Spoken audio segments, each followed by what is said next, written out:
Oui, au stade Vélodrome de Bordeaux, où les Bordelais opéraient et entraient ici en l'occurrence en maillot bleu foncé, alors que les Bleus Bastiais étaient obligés de laisser bien sûr leur maillot vestiaire et de le troquer pour une tenue blanche. Et c'est le coup d'envoi de ce match, fort intéressant puisqu'il opposait donc deux clubs de première division.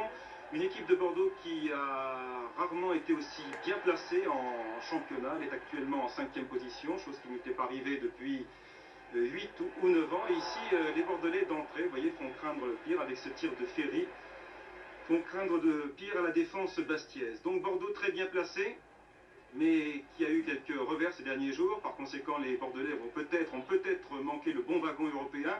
Et il leur reste bien sûr cette Coupe de France très attachante. Ils ont été 5 fois en finale depuis la dernière guerre, mais chaque fois ils ont été battus. Et ici, c'est un nouveau tir, vous voyez, des Girondins de Bordeaux extrêmement menaçants par Tota, alors que le match a débuté, vous l'avez vu, depuis quelques secondes seulement. Tir de Tota après 90 secondes. Ici, c'est Vukotic, un Yougoslave qui est venu ici pour ordonner le jeu des Bordelais. Un nouveau centre de Ferry, le défenseur bordelais, et Veller était à la parade. Mais vous vous en êtes peut-être aperçu, Veller s'est légèrement penché en avant. On en reparlera dans quelques instants, car pour l'instant, la partie se poursuit. Les Bastiais étaient assez peu à leur aise en ce début de match, si ce n'est ici sur cette balle de Landé Riesbergen pour le jeune Martialis qui opérait avec le numéro 9 dans les rangs bastiais. Car en effet, il y avait eu quelques changements. Cahuzac avait hésité jusqu'au dernier moment. Finalement, Orlanducci jouait en numéro 4. Mignot, le jeune Mignot, était numéro 5 stopper. Riesbergen, numéro 6, s'occupait par conséquent de Jacques Vergne. Et même souvent d'Alain Giresse, le meneur de jeu. Ici, une nouvelle attaque des Bordelais avec Redon, l'ancien parisien, mais Riesbergen très calmement était là. Et vous le constatez en ce début de match, eh bien, c'était les Bordelais, c'était tout à fait normal, qui se manifestaient la plupart du temps.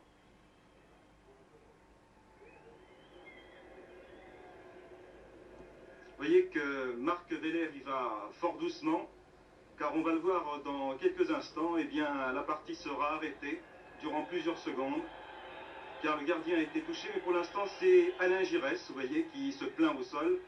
On croit que ça a l'air sérieux au départ, car en l'occurrence Riesbergen fait signe à l'arbitre d'approcher, mais finalement Alain se relève très vite et il sera même sur l'action, sur une action extrêmement précise des Girondins de Bordeaux dans quelques instants. Pour l'instant, vous voyez que Giresse, le milieu de terrain bordelais et parfois de l'équipe de France, a retrouvé tous ses esprits, et ici il a voulu donner à son numéro 10 Vukotic, mais les Bastiais étaient là.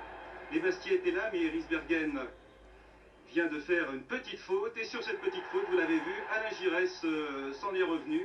Alain Giresse a botté directement, et c'est une tête, et même deux têtes bastiaises qui en l'occurrence détournent la balle dans leur propre but. Le pauvre Marc Veller est complètement pris à contre-pied. Les Girondins de Bordeaux mènent 1-0 après 9 minutes de jeu, avantage tout à fait justifié que les Bastiais essayent ici d'effacer sur une fort belle reprise du jeune Martialis.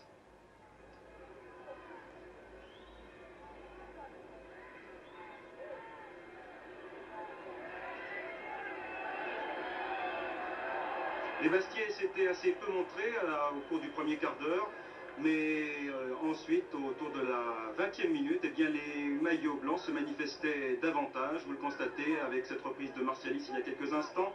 Cette action qui s'ensuit d'un corner, c'est Johnny Rep là-bas qui est sur la droite. Rep qui a été souvent le sauveur de ce Sporting Club Bastiais cette saison. Un tir de Crimo dévié par la défense girondine avec Ferry, ici Rohr devant Iili.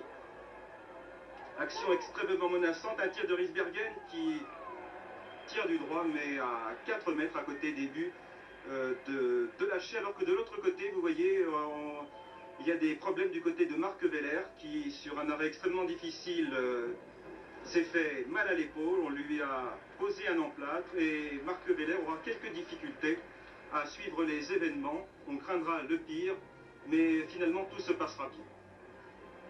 Encore ici, Veller, vous voyez qu'il est obligé d'intervenir sur cette attaque girondine signée Tota. Les Bordelais, bien sûr, essayant de profiter du handicap qui gênait considérablement l'épaule et le bras gauche du gardien Bastier. Décidément, Bastier n'a pas beaucoup de chance avec ses gardiens de but. Jusqu'à présent, il y avait une alternance entre le breton Pierre Quillard et l'Alsacien Marc Weller. Mais Illard a eu de très sérieux problèmes avec sa mâchoire. Pour l'instant, il n'est pas encore en mesure de jouer. Et on a craint le pire quelques instants au cours de cette première mi-temps pour Marc Weller. Regardez comme il a quelques difficultés à ramasser le ballon et à mouvoir son bras gauche. Il se sert uniquement de sa main droite pour dégager, ce qui le handicape considérablement. Et les Bordelais accéléraient un peu, essayant de profiter de cet avantage. L'Allemand Rohr pour Giresse. Un centre de Redon, l'ancien joueur du Paris Saint-Germain, Domergue.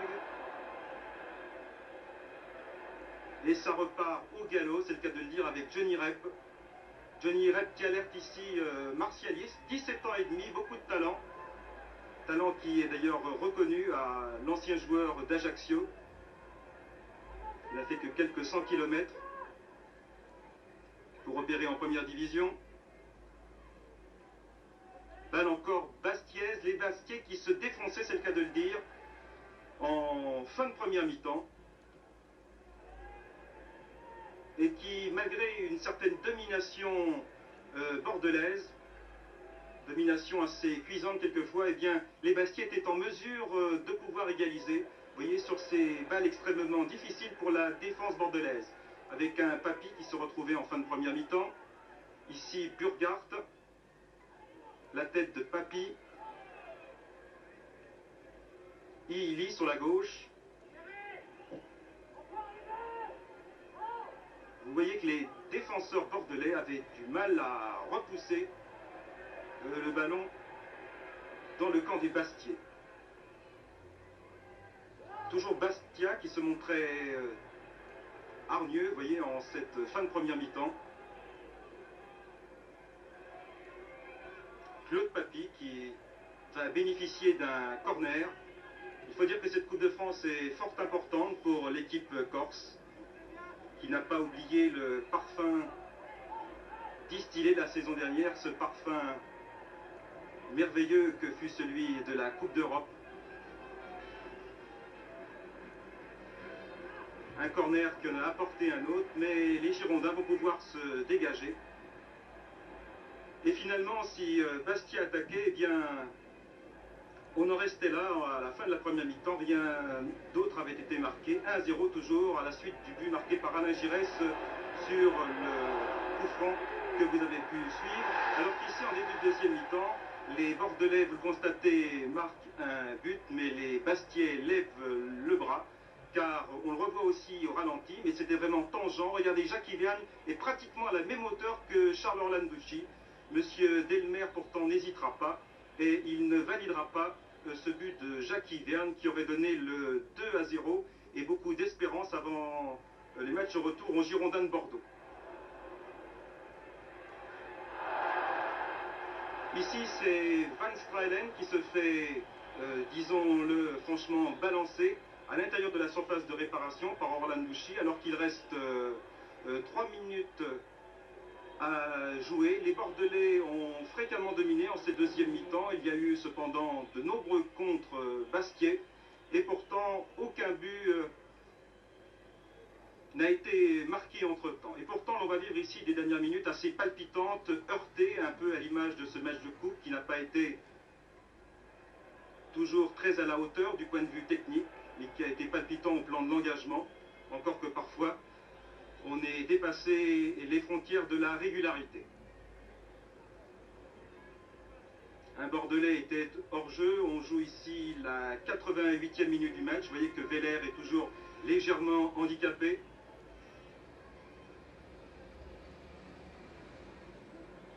Mais cet Alsacien a le moral et de la trempe. Et fort courageusement, il gardera les buts de son équipe jusqu'à la fin du match. Une fin de match qui se profile et pourtant beaucoup de choses peuvent encore se passer. Ici c'est Papy pour Crimo. Johnny Rep se précipite et se précipite même dans un deuxième temps sur Delachais, ce qui ne plaît pas bien sûr à un Bordelais, en l'occurrence Rohr. Quelques altercations, mais rassurez-vous, ce fut la seule de ce genre au cours de ce match. Cela veut dire que les deux équipes se sont livrées très nerveusement et M. Delmer a sorti le carton jaune de sa poche à l'encontre de Johnny Rep, qui n'a pas su se freiner à temps. Toujours 1-0 en faveur de Bordeaux. C'est un bien mince avantage, car on pense souvent qu'il faut 2 buts d'avance sur son terrain. Mais rien n'est encore tout à fait joué. Pour l'instant, les Bastiais attaquent ici par Claude Papy. Vous voyez qu'en fin de match, les deux équipes tour à tour ont eu l'occasion soit d'égaliser, soit d'aggraver la marque. Ici, avec son numéro 5, c'est le défenseur central de Bordeaux, Ferry, aux prises avec Orlanducci. Et un petit coup de coude qui se termine par un vol plané.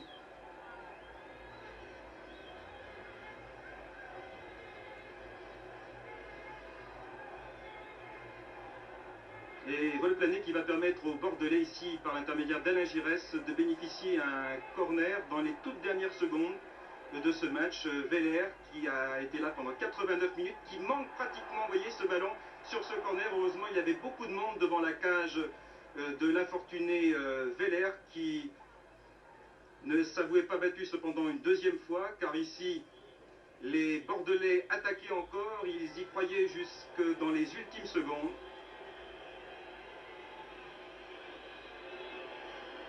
Mais ces ultimes secondes ont été sifflées puisque M. Delmer a fait entendre son sifflet. Un petit but d'avance seulement donc pour les Girondins de Bordeaux avant d'aller dans 15 jours à Furiani, et ce sera sans doute assez peu.